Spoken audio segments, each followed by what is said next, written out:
Assalamualaikum warahmatullahi wabarakatuh. Salam pramuka. Halo kakak-kakak dan adik-adik, sekarang kita berada di kediaman Kak Isa selaku pembina pramuka LSN 2 Bondowoso. Kali ini kakak-kakak dan adik-adik akan melihat bagaimana pembudidayaan sebuah tanaman hidup. Kebetulan kita berkesempatan untuk mempelajari sebuah tanaman hidup yang kita sebut sebagai aglonema. Oke guys, sekarang kita dalam perjalanan menuju kediaman Kak Isa ini. Di sana kita akan melakukan pembudidayaan tanaman hidup aglonema. Ya, tanaman hias ini memang lagi banyak digemari oleh masyarakat yang memilih tinggal dalam rumah selama masa pandemi ini. Tanaman hias daun ini terkenal dengan warna daunnya yang sangat unik.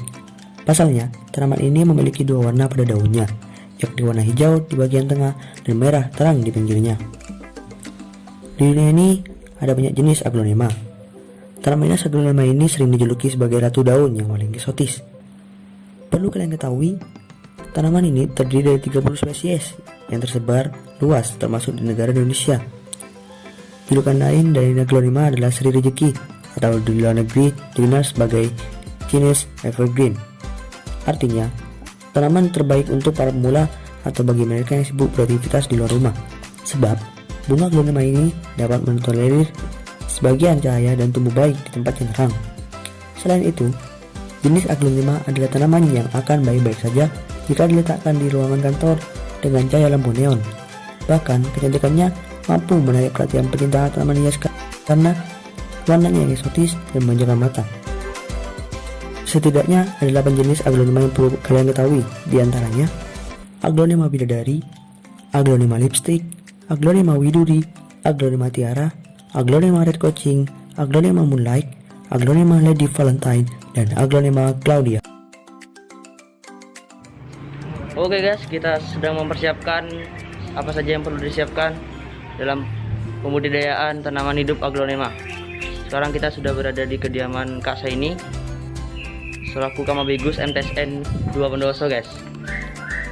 Gimana kelanjutannya? Mari kita lihat.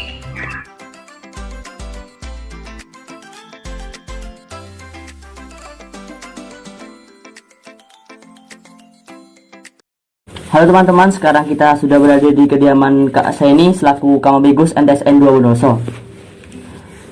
Jadi beliau akan menjelaskan tata cara penanaman budidaya tanaman hidup aglonema.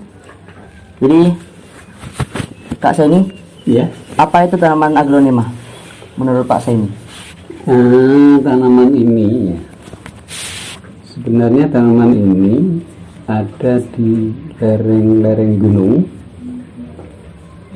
yang sinar mataharinya tidak terlalu panas gitu ya, sehingga tanaman ini sangat sangat berkembang di daerah-daerah seperti itu.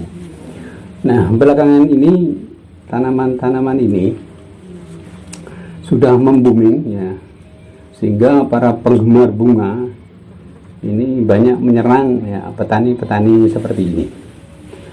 Nah, kebetulan kemarin saya sebenarnya ke Malang itu tujuannya hanya silaturahim ke adik saya.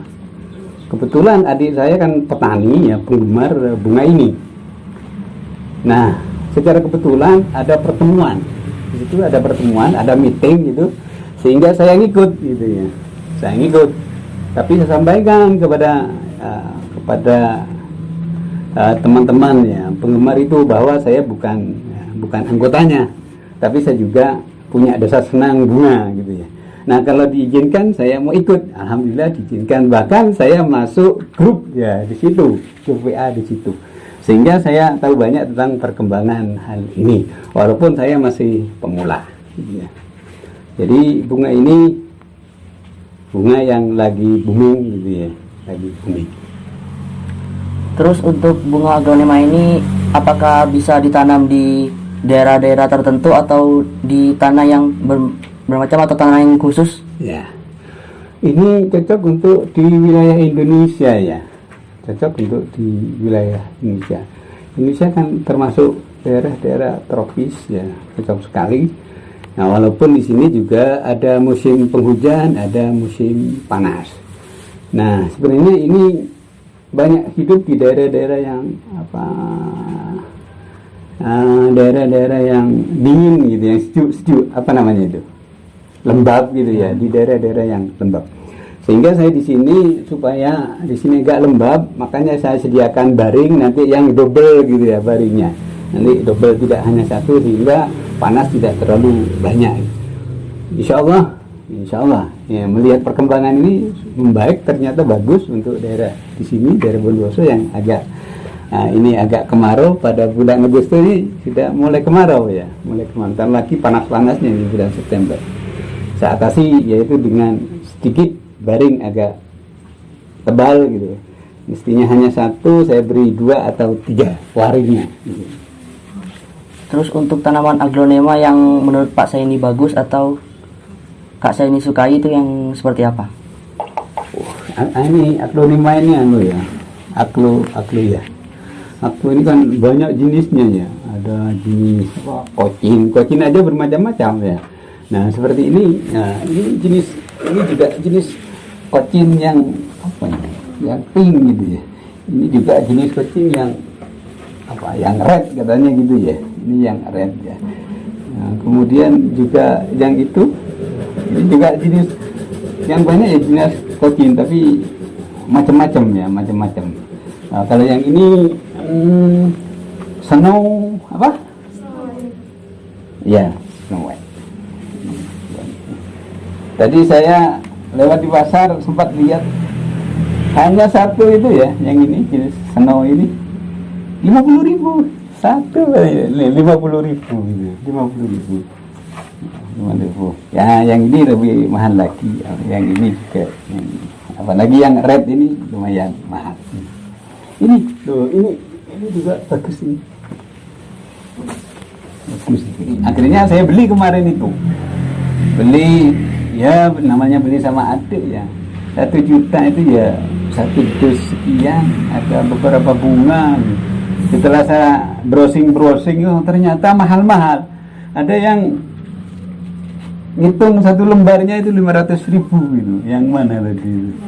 Yo, itu 500.000 itu 1 lembarnya. Kalau jenis-jenis ini ya kira-kira ya 100 lebih lah gitu ya, 100 lebih, ada yang 250, ini lumayan bagus. Terus untuk tanaman aglonema ini apa perawatannya khusus atau memang biasa seperti disiram, terkena sinar matahari yang cukup ya, atau memang harus ada pupuk khusus? Sebenarnya tanaman ini gampang, mudah sekali ya. Ini mudah sekali tanaman ini. Intinya walaupun ini berada di tempat-tempat yang sejuk, di tempat-tempat yang lembab, tapi tidak boleh banyak air. Jadi kalau nyiram ini diusahakan air yang cur gitu ya. Ini lubangnya di sini perlu banyak lubang ya, banyak lubang.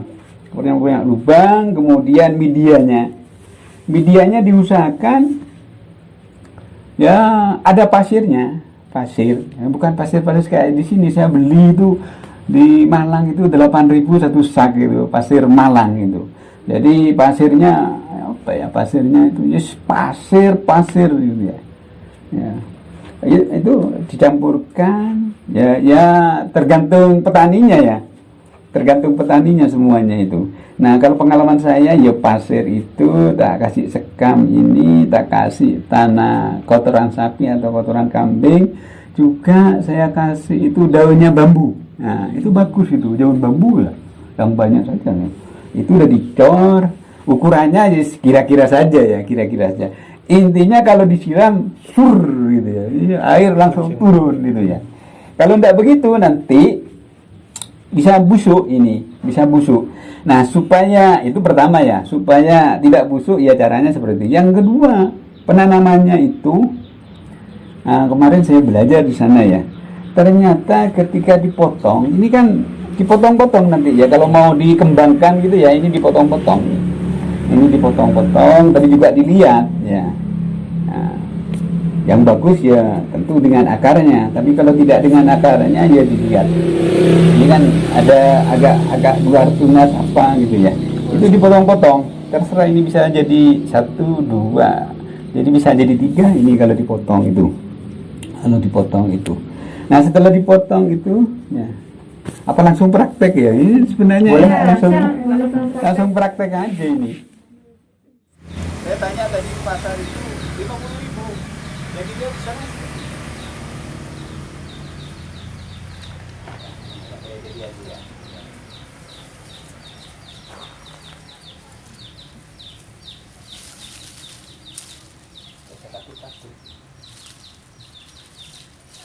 ini banget juga. Bagus ya.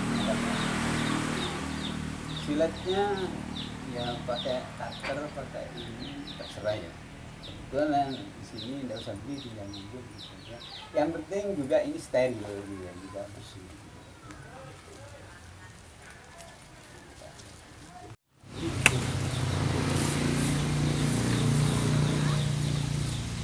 Lebih hati-hati ya, supaya benar-benar yakin bahwa ini tidak ada bakterinya.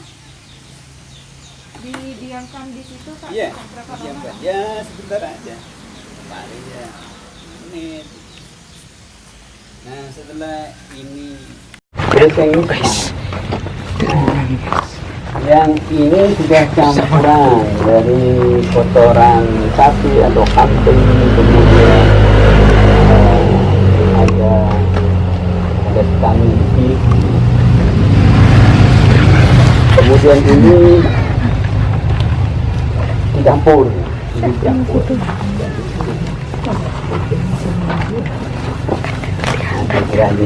Perbandingannya seperti apa? Perbandingannya ya dikira-kira aja.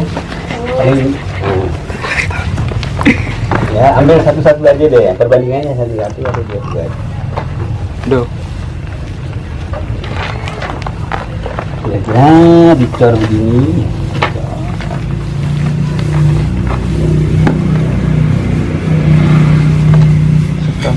Ya petani macam-macam ya.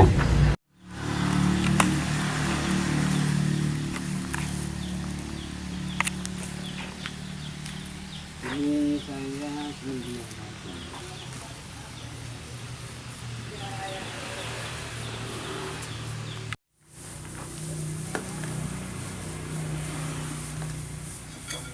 Ya petani macam-macam ya. Ya tergantung petaninya. Yang jelas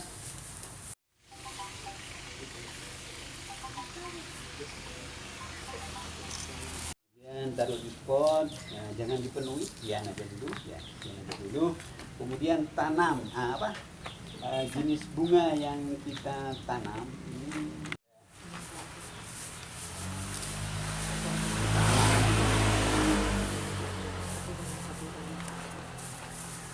Taruh di sini. Nah, baik. Ini jenis ini mau tak? Ini sebenarnya bagus ya. Nah, ya lihat akarnya. Tidak ada tanda-tanda kebutuhan.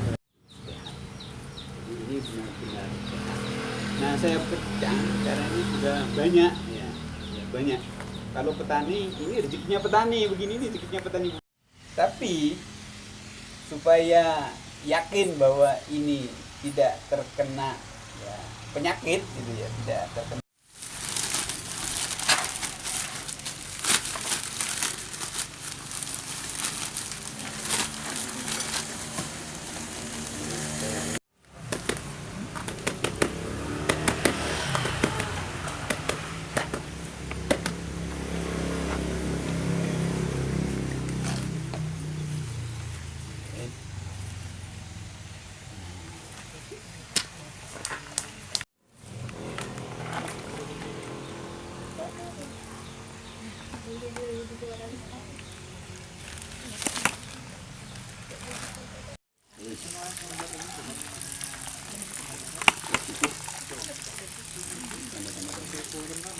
Medianya berarti banyak.